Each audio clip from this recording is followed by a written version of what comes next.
అత్యుత్తమ ప్లేస్మెంట్స్ తో ఎంఎన్సీ కంపెనీలలో ఉద్యోగమే లక్ష్యమా? ఇంజనీరింగ్ చదవాలనే మీ పిల్లల కలని కేజీ రెడ్డి కాలేజ్ తో నిజం చేసుకోండి. H1B వీసాలకి సంబంధించి ఫీజుని $15,000 నుంచి $1,00,000 పెంచిన తర్వాత అందరిలోనూ ఆందోళన మొదలైంది. అంతలోనే ఒక చిన్న రిలాక్సేషన్ని అనౌన్స్ చేసింది అమెరికా ప్రభుత్వం. L1, F1 వీసాల మీద ఉన్న వారికి పాత ఫీజు చెల్లిస్తే సరిపోతుంది అనేది. దెన్ వాట్ అబౌట్ మన దగ్గర నుంచి వెళ్దాం అనుకుంటున్న వాళ్ళకి పాతది కాకుండా కొత్త ఫీజునే వర్తింపచేస్తామని. యాక్చువల్గా ఈ కొత్త ఫీజు అనేది ఎంతకాలం ఉంటుంది? ఛాంబర్ ఆఫ్ కామర్స్ కోర్టు మెట్లెక్కింది. అక్కడి నుంచి తీర్పు ఏమొస్తుంది? అమెరికా ఏమన్నా మళ్ళీ పాత ఫీజునే వసూలు చేయబోతోందా? ఏం జరగబోతోంది? మనతో పాటుగా ఉన్నారు సీనియర్ జర్నలిస్ట్ సురేష్ కొచ్చతిల్ గారు. సార్ నమస్తే.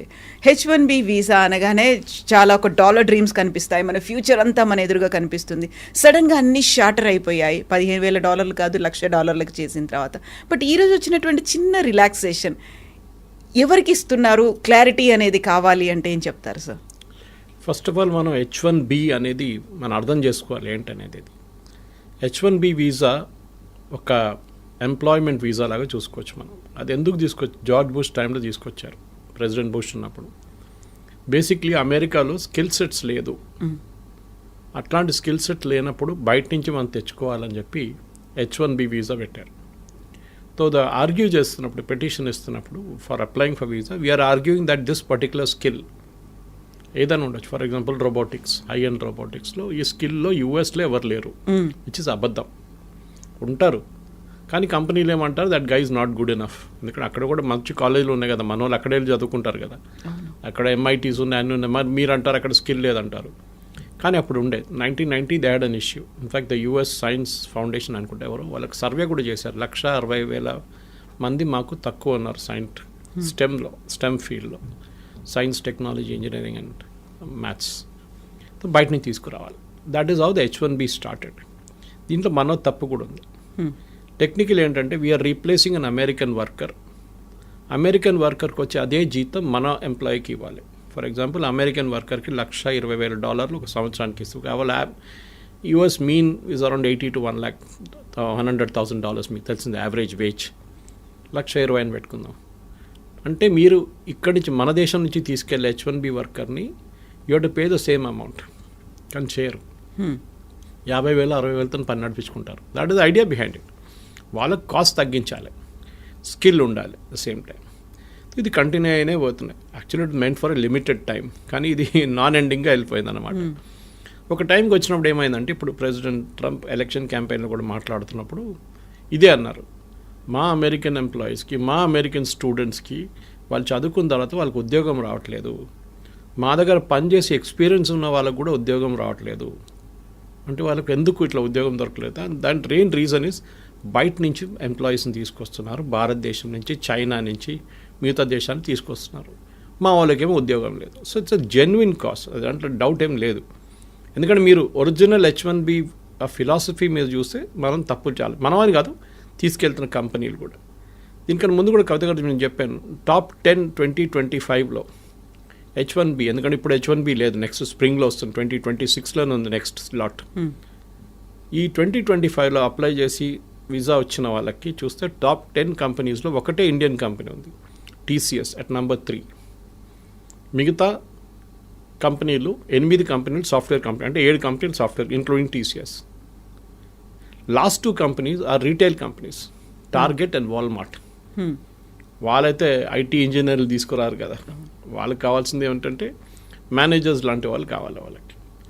ఇది కాకుండా ఈ H1B అనేది ఇంకొక కేటగిరీ కూడా అప్లై అవుతుంది. ఇంకొకటి కాదు, చాలా కేటగిరీస్కి. Doctors, nurses, priest, Indian Catholic priest అంటే మన చర్చ్ కన్నా ప్రీస్ట్, అండ్ నన్స్. ఈ 4 కేటగిరీలు తక్కువ ఉన్నారు USలో.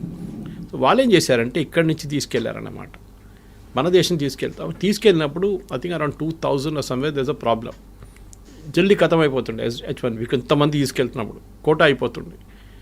దాన్ని ప్రివెంట్ చేయడానికి ఏం చేశారంటే అక్కడున్న హాస్పిటల్ సెక్టర్, మళ్ళీ క్యాథలిక్ సెక్టర్, వాళ్ళు అంటే అమెరికాలో మోస్ట్లీ క్యాథలిక్స్ కన్నా ఎక్కువ వాళ్ళు బ్యాప్టిస్ట్ ఉంటారు అక్కడ. సో ఎనీవే సేమ్ డినామినేషన్ అనుకోండి వాళ్ళది. వాళ్ళు లాబీ చేసి ఈ H1B నుంచి తీసేశారు ఈ కేటగిరీని. This is a non quota category. ఎంతమందినని మీరు తెచ్చుకోవచ్చు డాక్టర్లని, ఇండియా నుంచో ఎక్కడి నుంచైనా, no limit. No limit. Versus H1B has a limit per year. ఇది కంటిన్యూ అయిపోతున్నప్పుడు ఒక స్టార్ట్కి వచ్చినప్పుడు, ఇన్ఫ్యాక్ట్ డ్యూరింగ్ ద క్యాంపెయిన్ మీకు గుర్తుంటుంది, ఏదో the clash between Trump and Elon Musk. Elon Musk ఏం చెప్పారంటే H1B నుంచి వచ్చిన వాళ్ళే మన దేశాన్ని ఇట్లా తయారు చేశారు, మీరు వాడిని ఆపేస్తే మన దేశంలో ఇన్నోవేషన్ ఆగిపోతుంది. Good point. ఇప్పుడు అదే జరగబోతుంది. ఇప్పుడు ఏమవుతుందంటే, ఇప్పుడు ఏం చెప్తున్నారు ట్రంప్, కాదు $1,00,000 పెట్టాలి మీకు కావాలంటే, అంటే అంత ఎక్సెప్షనలీ స్కిల్డ్ మనిషి ఉండాలి వాళ్ళు. కానీ కోవిడ్ మనకు చాలా లెసన్స్ నేర్పించింది మనకి. And one of the biggest lessons was మీరు ఎక్కడి నుంచైనా పని చేసుకోవచ్చు. మీరు ఎక్కడి నుంచి, ఇప్పుడు హైదరాబాద్లో చూస్తే కూడా మీరు హైటెక్ సిటీ వైపు సాయంత్రం పోతారు, లైట్లు ఉన్న అన్ని, ఆ గ్లాస్ ఫెసాడ్ ఉన్న అన్ని టాల్ బిల్డింగ్స్ చూస్తున్నప్పుడు, స్కై స్క్రేపర్స్ చూస్తున్నప్పుడు మీకు డౌట్ వస్తుంది అది అమెరికానా ఇండియానా అని చెప్పేసి. ఎందుకంటే we are working as per their timings. వాళ్ళ కోసం పనిచేస్తున్నాం. అది వెల్స్ ఫార్గో ఉండొచ్చు, డెలాయిట్ లాంటి కంపెనీ ఉండొచ్చు, చాలా కంపెనీలు ఉన్నాయి. Microsoft is there, Oracle. వీళ్ళందరూ నాట్ ఓన్లీ అమెరికా, మిగతా జాగ్రఫిక్స్ కూడా వర్క్ చేస్తున్నారు. యూరోప్ ఉండొచ్చు, అది కాకుండా ఆస్ట్రేలియా ఉండొచ్చు, మిడిల్ ఈస్ట్ ఉండొచ్చు, వాళ్ళ కోసం కూడా పనిచేస్తున్నారు ఇక్కడ కూర్చొని. సో లాజిక్ నౌ ఇస్, ఎందుకు అక్కడికి వెళ్ళాలి? ఇప్పుడు నేను చాలామంది మాట్లాడాను, స్పెషల్లీ టెక్నికల్ రిక్రూటర్స్ దగ్గర మాట్లాడాను, మీరేం చేయబోతున్నారు? ఓకే. వాళ్ళు ఏమంటున్నారు, మాకు ఇస్తున్న ఇన్స్ట్రక్షన్స్ ఏంటంటే we will pay them the same salary. అక్కడికి వస్తే ఎంత అదే శాలరీ మేము ఇండియాలో ఇస్తాం, ఎందుకంటే వీళ్ళు exceptionally skilled people, but we will not pay the $100,000. వాళ్ళకి బిజినెస్ వీసా ఇప్పించేస్తాం మేము. వాళ్ళు సంవత్సరంలో ఒక 10 నెలలు పని చేసుకొని ఇక్కడి నుంచే నడిమిట్లో every 3 months they will go for a US tour. US టూర్కి వెళ్ళి వచ్చేస్తారు. మీరు అడగవచ్చు, ఎయిర్ ఫేర్ అంతనే అవుతుంది కదా తర్వాత, అంత ఎయిర్ ఫేర్ ఖర్చు పదే వాళ్ళు అక్కడ పెట్టుకోవచ్చు అంటే, yes, that is also possibility. కానీ ఇక్కడి నుంచి కూడా చేసుకోవచ్చు, రిమోట్ యూ కెన్ వర్క్. ముందు మన దగ్గర నాకు గుర్తుంది, ఇప్పుడు కూడా Y2K బూమ్ టైంలో off site and on site అని చెప్పి ఒక కాన్సెప్ట్ ఉండే. ఇప్పుడు చాలామంది ఆన్ సైట్ పని చేయడానికి వాళ్ళకి ఇష్టపడుతుంది, ఎందుకంటే డాలర్ టర్మ్స్లో మీరు చెప్పినట్టు డాలర్ డ్రీమ్స్ ఉండే అప్పుడు. కానీ ఇప్పుడు అది లేదు. You can work from anywhere. And me salary కూడా, ఇఫ్ యూఆర్ ఎక్సెప్షనలీ టాలెంటెడ్, మీకు అదే శాలరీ ఇండియాలో వస్తుంది. కానీ taxation is an issue, health care is an issue. చాలామంది దుబాయ్కి ఎందుకు రీలొకేట్ చేస్తున్నాయి? ఇప్పుడు నేను మొన్న ఒక రిపోర్ట్ చదివాను, యూరోప్ నుంచి అండ్ యూఎస్ నుంచి మ్యాక్సిమం ఎక్స్పాట్రియేట్స్, వాళ్ళది Americans are moving to Dubai to work. అదే కంపెనీలు, మైక్రోసాఫ్ట్ పెద్ద క్యాంపస్ ఉంది Dubai. So they are setting up. Sharjah కూడా is a big educational place. ఆ Emirates 7 countries they are really aggressive. Sharjah ఉండండి, Abu Dhabi ఉండండి, Dubai ఉండండి, ఇట్లాంటి వాళ్ళు ఏం చేస్తున్నారంటే బయట నుంచి అందరు కంపెనీస్ తీసుకొచ్చి ఇక్కడ పెట్టేసుకుంటున్నారు. వాళ్ళు అట్రాక్షన్ ఏంటంటే మెయిన్గా, మీరు ఇక్కడికి రండి, మీకు 0 ఇన్కమ్ ట్యాక్స్. ఓకే. ఎవరైనా everybody will say yes to it. 0 income tax అంటే మళ్ళీ దట్స్ అ బిగ్ సేవింగ్. అమెరికాలో ఉన్నప్పుడు మీరు ఆల్మోస్ట్ 50% దాకా ట్యాక్స్ కడతారు. Of course you health care is taken care of. భారతదేశం నుండి మీరు 30%, 32% దాకా ట్యాక్స్ కట్టాల్సి వస్తుంది. But health care is a big issue. కొన్ని కంపెనీస్ ప్రొవైడ్ చేస్తున్నాయి. ఇదన్నీ చూసినప్పుడు క్వాలిటీ ఆఫ్ ఎడ్యుకేషన్ అన్ని, ఇప్పుడు గల్ఫ్లో కూడా ఇండియన్ స్కూల్స్ చాలా ఉన్నాయి. The shifting is happening from Europe and US to Gulf. This is president Trump should be worried about this. ఆయనకి ఇక్కడ కొంచెం వరీ ఉండాలి, ఎందుకంటే టాలెంట్ అమెరికా నుంచి వెళ్తుంది, టాలెంట్ ఇండియా నుంచి వెళ్ళడం కాదు. అమెరికా నుంచి, అమెరికాలో ఉన్న టాలెంట్, టాప్ నాచ్ టాలెంట్ అదే కంపెనీ కోసం గల్ఫ్లో వెళ్ళి పనిచేస్తున్నారు. ఇండియాని ఆర్మ్ ట్విస్ట్ చేస్తున్నట్ల ట్రంప్ని వాళ్ళని ఆర్మ్ ట్విస్ట్ చేయలేరు.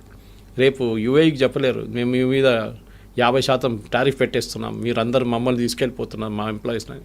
So the shift is double అన్నమాట. ఇప్పుడు అమెరికా నుంచి చాలామంది ఏమంటారు, మాకు ఇంత పెద్ద ట్యాక్సేషన్ అవాయిడ్ చేయండి, దుబాయ్కి వెళ్తాం, అక్కడ 10 సంవత్సరాలు 5 సంవత్సరాలు పనిచేస్తే మాకు enough savings will come back again. కానీ ఇప్పుడు కొత్తగా ఒకటి ఇవాళ పొద్దు నుంచి కనిపిస్తుంది ఈ న్యూస్, L1 అండ్ F1. వాళ్ళకి ఈ $100,000 పడదు, వాళ్ళకి they don't need to pay for it అన్నారు. We should understand difference between L1 and F1. L1 is a non immigrant visa, ఒక హై స్కిల్డ్ మేనేజర్స్, ఎగ్జిక్యూటివ్స్ని తీసుకెళ్ళడానికి వీసా. అంటే వాళ్ళు నాన్ ఇమిగ్రెంట్ వీసా, వాళ్ళు భారతదేశంలో ఉండొచ్చు, any country, and they are going to US to work there. వాళ్ళకి L1 issue చేస్తున్నారు. F1 అనేది అకాడమిక్ స్టూడెంట్స్ అన్నారు, వాళ్ళు ఆల్రెడీ చదువుకుంటున్నారు అక్కడ. ఈ 2 కేటగిరీస్ ఏం చేస్తారు, ఒకసారి వెళ్ళిన తర్వాత అక్కడ, స్పెషల్లీ మన వాళ్ళు ఇక్కడి నుంచి, they try and extend it to an H1B. అక్కడే ఉండాలని సెట్ వాళ్ళు ఫస్ట్ H1B తీసుకొని, దాని తర్వాత గ్రీన్ కార్డ్, దాని తర్వాత citizenship. So that transfer from L1 or F1 to H1B will not attract $100,000 అంటున్నారు. ఇప్పుడు అటార్నీస్ చెప్తున్న న్యూస్ ఇది, మన ఛానల్స్లో వస్తున్న, నేషనల్ ఛానల్స్లో వస్తున్న న్యూస్ అయితే చూపిస్తుంది. అది ఫైనల్ ఎక్కడ ఎండ్ అవుతుందో తెలియదు. దాని తర్వాత మీరు స్టార్టింగ్లోనే చెప్పారు అక్కడ కేసులు నడుస్తున్నాయి. US chamber of commerce case వేశారు అక్కడ, saying that this is unfair, మాకు టాలెంట్ కావాలి, మీరు టాలెంట్ అలౌ చేయకపోతే మేమేం చేయాలి, మళ్ళీ మేము ఇన్నోవేషన్ ఉండదు మా దగ్గర. ఇన్నోవేషన్ మిగతా కంట్రీస్కి వెళ్ళిపోతే ఆల్రెడీ చైనా తీసుకెళ్ళిపోయారు చాలా మటుకు ఇన్నోవేషన్, ఈ వీళ్ళని కూడా తీసుకెళ్తే ఎందుకు టాలెంట్ ఎందుకు అమెరికాకి రావాలంటున్నాం. నేను యాక్చువల్లీ లాస్ట్ వీక్ ఒక కపుల్తో మాట్లాడాను యూఎస్లో, Indian couple, settle there US citizens 20 సంవత్సరాల నుంచి. వాళ్ళు అంటున్నారు, సురేష్ గారు మీరు బిలీవ్ చేయరు, husband and wife, I won't take the name, but మాకు ఇద్దరికి ఉద్యోగం లేదు సురేష్, 6 నెలలు అయ్యాయి. ఎట్లా బిల్లు కట్టాలని కష్టపడుతున్నాం, పిల్లలు చదువుకుంటున్నారు, కాలేజ్కి వచ్చేసారు, మేమేం చేయాలని మాకు అర్థం కావట్లేదు. యుఎస్ సిటిజన్ అయిపోయాం మేము, కానీ మాకు ఉద్యోగం లేదు ఇక్కడ. అమెరికా ఇస్ గెటింగ్ H1B పక్కన పెట్టండి, America is getting stretched out completely.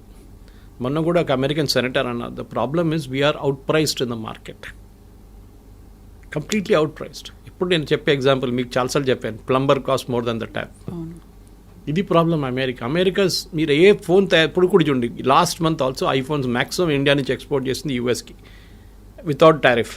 IPhone చాలా smart, Trump is not putting tariff on iPhones or any electronic goods.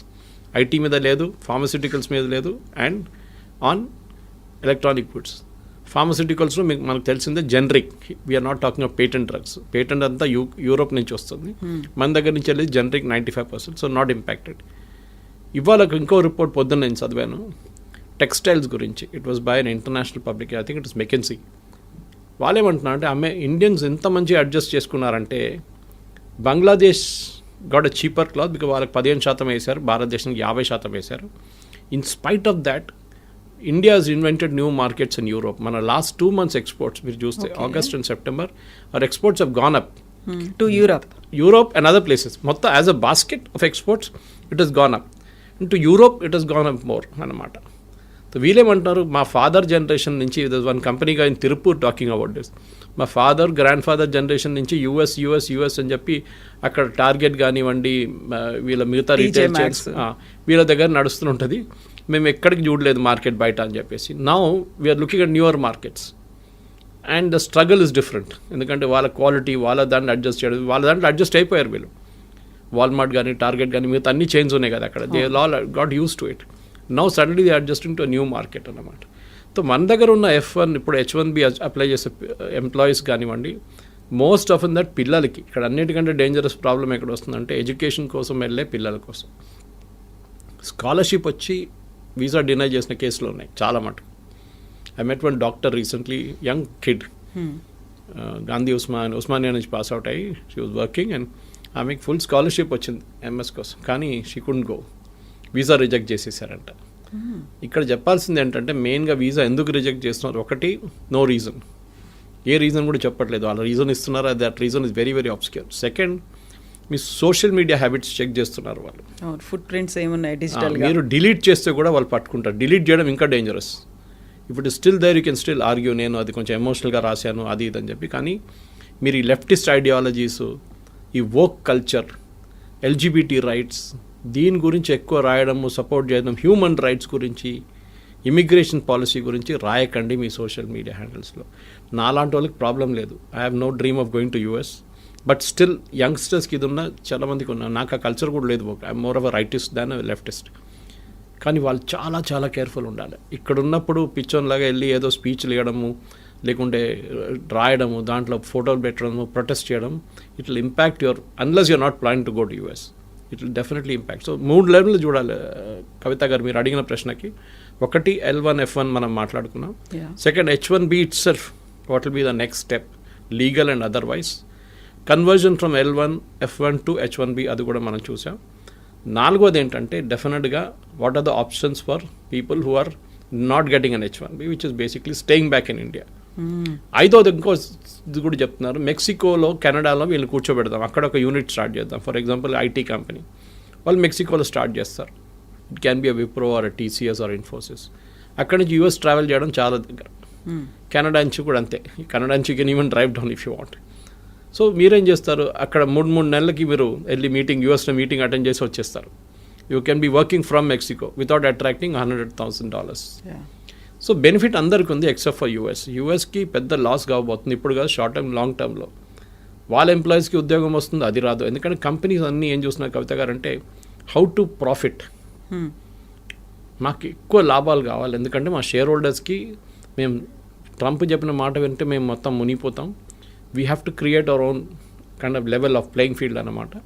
దానికి ఎంత తక్కువ జీతం అని చెప్పకూడదు, ఎంత తక్కువ వాల్యూలో మనం ఎంప్లాయీస్ని తీసుకొస్తామో మా ప్రాఫిట్ అంత ఎక్కువ అవుతుంది. కానీ మ్యాన్ పవర్ కాస్ట్ చాలా contributes huge amount of money to the final bottom line. మీ టాప్ లైన్ గ్రో కావచ్చు, కానీ బాటమ్ లైన్లోనే అల్టిమేట్లీ ప్రాఫిట్ వస్తుందా లేదా అని చూడాలన్నమాట. సో అక్కడ if an employee can be bought at a lesser cost, ఆయన ఇక్కడే పెట్టేసుకుని అమ్మాయిని అబ్బాయిని ఇక్కడే పెట్టేసుకుని పని చేయించుకుంటే we can save more money for the company. దానికోసం మనం మైక్రోసాఫ్ట్ మొన్న ఒక 2 నెలల ముందు ఫీనిక్స్ దాంట్లో near next to their campus they about 2 lakhs square feet on lease. ఎన్నో సంవత్సరాలు తీసుకున్నారు వాళ్ళు. 2 లక్షల స్క్వేర్ ఫీట్ అంటే చిన్నది కాదు. అంటే they have plans of expansion. అది కాకుండా గూగుల్ చూసాం మనం విశాఖపట్నంలో డేటా సెంటర్ సెటప్ చేశారు. Of course data centre doesn't generate huge amount of jobs, but still it's a big significant announcement. అట్లనే మనం చూస్తున్నాం చాలా మటుకు అమెరికా నుంచి భారతదేశంలో ఇప్పుడు చిప్స్ కూడా చూడండి, చిప్స్ తయారు చేస్తున్న కంపెనీలు కూడా except for Nvidia maybe others are all in India. చాలామంది మన second company started producing chips and started exporting from day for yesterday. ఇట్లాంటి చాలా నడుస్తున్నాయి. సో భారతదేశానికి ఆపర్చునిటీస్ ఉన్నాయి, ముందట్లా కాదు. And we need not be in US అని కోవిడ్ నేర్పించింది మనని.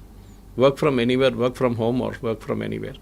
ఆ కాన్సెప్ట్తోని ఇక్కడున్న స్టూడెంట్స్ కానీ ఇక్కడున్న ఎంప్లాయీస్ కానీ పాజిటివ్గా తీసుకొని ఉంటే బాగుంటుంది.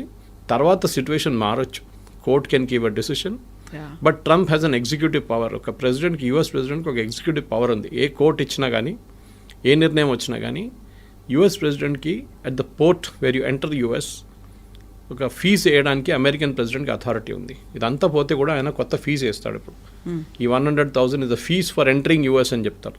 దాన్ని కోర్ట్ డినై చేయలేరు, ఎందుకంటే ఇప్పుడు ఇచ్చిన ఆర్డర్ని should have been passed by the American Congress. అదొక ఆర్గ్యూ చేయొచ్చు. బాటమ్ లైన్ ఏంటంటే we should now look for new markets. Europe చూడండి, యూరోప్లో ఎడ్యుకేషన్ బాగుంటుంది, ఎంప్లాయ్మెంట్ కూడా బాగుంది, and they are more study అక్కడున్న పొలిటీషియన్స్. ట్రంప్ లాగా ఒకరోజు పిల్లి నల్లది, నెక్స్ట్ డే పిల్లి తెల్లదని చెప్పే కాదు పరిస్థితి. It doesn't change that way అన్నమాట. ఓవరాల్ నేనైతే పాజిటివ్గా ఉన్నాను. నెక్స్ట్ 3-4 monthsలో క్లారిటీ కూడా వచ్చేస్తుంది. ట్రంప్ కూడా చాలా మటుకు దిగి వస్తున్నారు. ఈ signing agreements with Australia, with Russia, ఇప్పుడు యూక్రెయిన్ చూడండి, అది కూడా మారిపోయింది, కథ అంతా మారిపోయింది అక్కడ. Overall Trump is also feeling the heat అనమాట. ఎందుకంటే ఆ ఎంప్లాయ్మెంట్ రావట్లేదు. లాస్ట్ 3 నెలల్లో American unemployment has risen to record levels. అది చాలా పెద్ద వరి ఆయనకి. అమెరికాలో ఎలక్షన్, మన దగ్గర ఉల్లిపాయల రేట్తోనే గవర్నమెంట్ పడిపోతుంది అంటారు చూడండి, అక్కడ అన్ఎంప్లాయ్మెంట్ రేట్తో గవర్నమెంట్ పడిపోతుంది. అక్కడ ఇన్ఫ్లేషన్ పెద్ద ఇష్యూ కాదు అక్కడ, especially food inflation anyway is high in America. కానీ ఎంప్లాయ్మెంట్ రాకపోతే then American politicians are in big trouble. దానికోసం ఇంత పెద్ద రిస్క్ తీసుకున్నారు ట్రంప్, కానీ అది కూడా ఇప్పుడు పనిచేయట్లేదు. ఇప్పుడు అందరూ ఇండస్ట్రియలిస్టులు, ఆంటర్ప్రెన్యూర్స్ ఉండేటువంటి అమెరికన్ ఛాంబర్ ఆఫ్ కామర్స్ ఎందుకని కోర్టు దాకా వెళ్ళింది? H-1B వీసాల గురించే. అంటే వాళ్ళకి వైపు that is not our commerce, వాళ్ళ కామర్స్ వాళ్ళు వెళ్ళారు. వాళ్ళ అంటే ద మెయిన్ థింగ్ ఇస్ వాళ్ళు ఏమంటున్నారంటే మాకు టాలెంట్ కావాలి.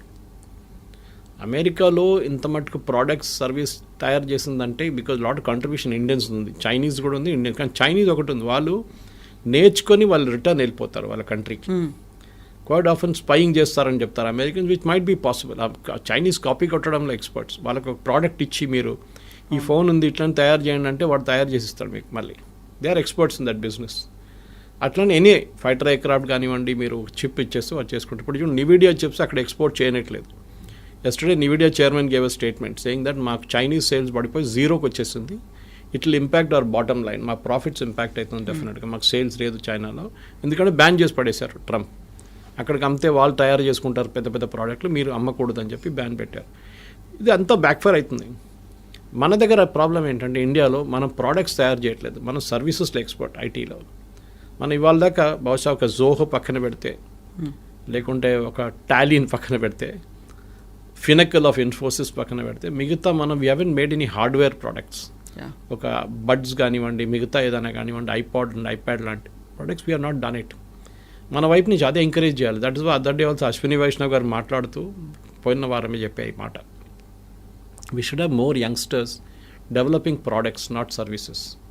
మనకు కావాల్సింది అది. ఇప్పుడు మనం ఎంత మటుకు డ్రోన్ తయారు చేస్తున్నామో, అది చేస్తున్నాం, ఇది చేస్తున్నాం, యంగ్స్టర్స్ అదే కేటగిరీ మ్యానుఫ్యాక్చరింగ్లో రావాల్సి వస్తుంది. కానీ మన ప్రాబ్లం ఏంటంటే మన ఒక లాస్ట్ 20-30 ఇయర్స్లో especially between 1960s and 1990s 30-year పీరియడ్లో మనం మ్యానుఫ్యాక్చరింగ్ చైనా చాలా ముందుకు వెళ్ళిపోయింది. మనం ఎక్కడికో ఉండిపోయి even till 1990 China was almost equal to అక్కడ. మనం ఓపెన్ అప్ చేయలేదు మన ఎకానమీని. మ్యానుఫ్యాక్చరింగ్ అనేది ఒక మనం పబ్లిక్ సెక్టర్కి ఇచ్చేసాం. They failed miserably. మనం చూస్తున్నాం కదా, హెచ్ఏఎల్ డెలివరీ, తేజస్ కానివ్వండి, మిగతా అన్ని బ్యాక్ డేటెడ్ అయిపోయినాము. చాలా ఇయర్స్గా పెండింగ్ పడి ఉన్నాయి ప్రాజెక్ట్స్ అంతా. ఈవెన్ ఎయిర్ చీఫ్ మార్షల్ చెప్పారు ఆ రోజు that we're not getting our aircraft in time from HAL, why should you give them contract అని. ఈ ప్రాబ్లం ఇప్పుడు చూస్తున్న కొత్త డిఫెన్స్ సెక్టర్ కూడా మ్యానుఫ్యాక్చరింగ్ తిరిగి వస్తుంది భారత్. చాలా మటుకు టాటాస్ కానివ్వండి, కళ్యాణి గ్రూప్ కానివ్వండి, మిగతా మహీంద్రాస్ కానివ్వండి, వీళ్ళందరూ ఇప్పుడు డిఫెన్స్ సెక్టర్లో దిగారు. It's a big employment potential భారతదేశానికి. బహుశా అక్కడి నుంచి కొన్ని ప్రోడక్ట్స్ రావచ్చు బయట. మన దగ్గర తయారు చేసిన ఆకాశ్ మిసైల్స్ కానివ్వండి, మిగతా డ్రోన్స్ మన దగ్గర యంగ్స్టర్స్ తయారు చేస్తున్నారు. అట్లాంటి ప్రోడక్ట్స్ వస్తుంది బయట. కానీ మన దగ్గర ఐటీ ప్రోడక్ట్స్ ఇప్పుడు దాకా రాలేదు. That's a big regret. ఫార్మాలో వీఆర్ ఛాంపియన్స్. కాపీ కొట్టడంలో మన నెంబర్ 1. ఫార్మాలో ఏం చెప్పినా కానీ అమెరికాలో ఉన్న ఆఫ్ పేటెంట్ డ్రగ్ బొంగనే మన దగ్గర ఇక్కడ తయారైపోతుంది అని ప్రాసెస్ మార్చేసి చేస్తారు. But IT is a big ఎందుకంటే మీకు ఇంకా ముందుకు వెళ్తూ ఈ డిఫరెన్షియేటర్ పోతుంది మొత్తం. You can tomorrow Europe can see or even Dubai. నేను ఇప్పుడు ఇంకా ముందు చెప్పింది చూడండి, దుబాయ్ పిలిపించుకుంటారు వీళ్ళందరినీ, మా దగ్గర ఉండండి అని చెప్పేసి. సో అది at the end of the day today's youngsters at least before 35-40 వాళ్ళకి ఒక ఏం ఉంది లైఫ్లో, ఇంత సంపాదించాలి, ఇంత డబ్బులు అన్నీ. మా ఫాదర్ మదర్ మా జనరేషన్ లాగా కాదు కదా వాళ్ళంతా, మన జనరేషన్ లాగా కాదు వాళ్ళు. They are very fixed notions on this. వాళ్ళకి వాళ్ళ లైఫ్ స్టైల్ కానివ్వండి, వాళ్ళ ఎర్నింగ్ కెపాసిటీ. సో యుఎస్ డ్రీమ్ని నెగటివ్గా చూడకుండా you look at it very positively that there is light at the end of the rainbow అంటారు చూడండి. చాలా మటుకు ఆపర్చునిటీస్ ఉంది, దానికి యూఎస్కి వెళ్ళక్కర్లేదు. సార్ మీ క్వాలిటీ ఆఫ్ లైఫ్ ఇంప్రూవ్ చేయాలి, నేను ఇంకా బాగా మంచి అట్మాస్ఫియర్, ఇక్కడున్న ట్రాఫిక్ జామ్ కానీ ఇక్కడున్న పొల్యూషన్ నాకు నచ్చదు, నాకు కొంచెం క్వాలిటీ లైఫ్ కావాలంటే yes you can go to Europe definite. కానీ settling down I'm not really sure. కానీ ఎందుకంటే ఇప్పుడు యూకే కూడా అంటున్నారు మేము వీసా నాన్ స్ట్రిక్ట్ చేస్తున్నాం అది అని చెప్పి. జర్మనీ కూడా they pretty strict about it. మీరు వెళ్ళి ఉండొచ్చు. కానీ ఒక అమెరికన్ డ్రీమ్ అయిపోయిందంటే ముందు మా దగ్గర కేరళలో దుబాయ్కి వెళ్తుండే చాలామంది. I'm talking of 70s and 80s first construction boom టైంలో చాలా తక్కువ జీతంకి వెళ్తుండే. కానీ ఆడొచ్చి చేసే డ్రామా చూస్తే ఏదో అక్కడ మొత్తం రోడ్ మీద అంతా బంగారం పడి ఉంది, బకెట్లు తీసుకెళ్ళి మనం తీసుకురావచ్చు, ఆ లెవెల్కి తీసుకొచ్చారనమాట థాట్ ప్రాసెస్. సో ఇక్కడున్న యంగ్స్టర్స్ కూడా అదే ఆలోచించారు, అరే దుబాయ్ ఇంత మంచి ప్లేస్, మనం అక్కడికి వెళ్ళిపోతే ఎంత బాగుంటుంది, ఏజెంట్కి డబ్బులు ఇచ్చి వీసా ఇచ్చి చేయించుకుంటారు, లాస్ట్ అక్కడ వెళ్ళినప్పుడు నరకంగా అనిపిస్తుంది వాళ్ళకి. Now situation has change. ఇప్పుడు కన్స్ట్రక్షన్ బూమ్ అయిపోయింది. Now Dubais and even Saudi Arabia వీళ్ళందరూ దే రియలైజ్డ్ ఆయిల్ అంటే దుబాయ్లో ఆయిల్ లేదనుకోండి, కానీ అదర్ పార్ట్ ఆఫ్ ఇట్ మిగతా ఎమిరేట్స్లో ఉంది కదా, వీఆర్ ఆల్ వాళ్ళకు యూరోప్గా తయారవుతున్నారు. మొహమ్మద్ బిన్ సల్మాన్ చెప్పారు కదా, I take Saudi Arabia to become Europe by 2030 అని. సో అమెరికన్ డ్రీమ్ కూడా పోతుంది. అమెరికా నుంచి చాలా మటుకు షిఫ్ట్ అవుతున్నాయి. And you can see this consistently.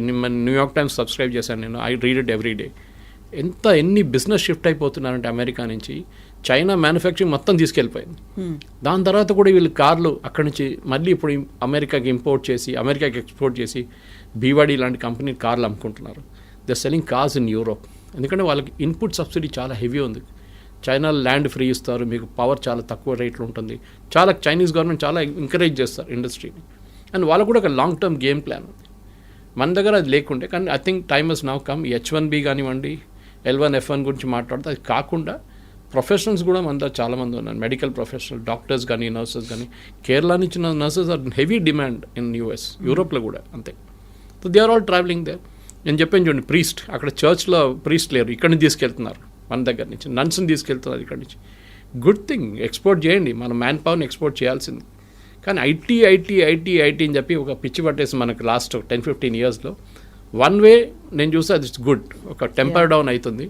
మిగతా రాష్ట్రాలకు ఉన్న ఆప్షన్స్ వాళ్ళు చూసుకుంటారు. Yes sir, thank you so much sir. Thank you.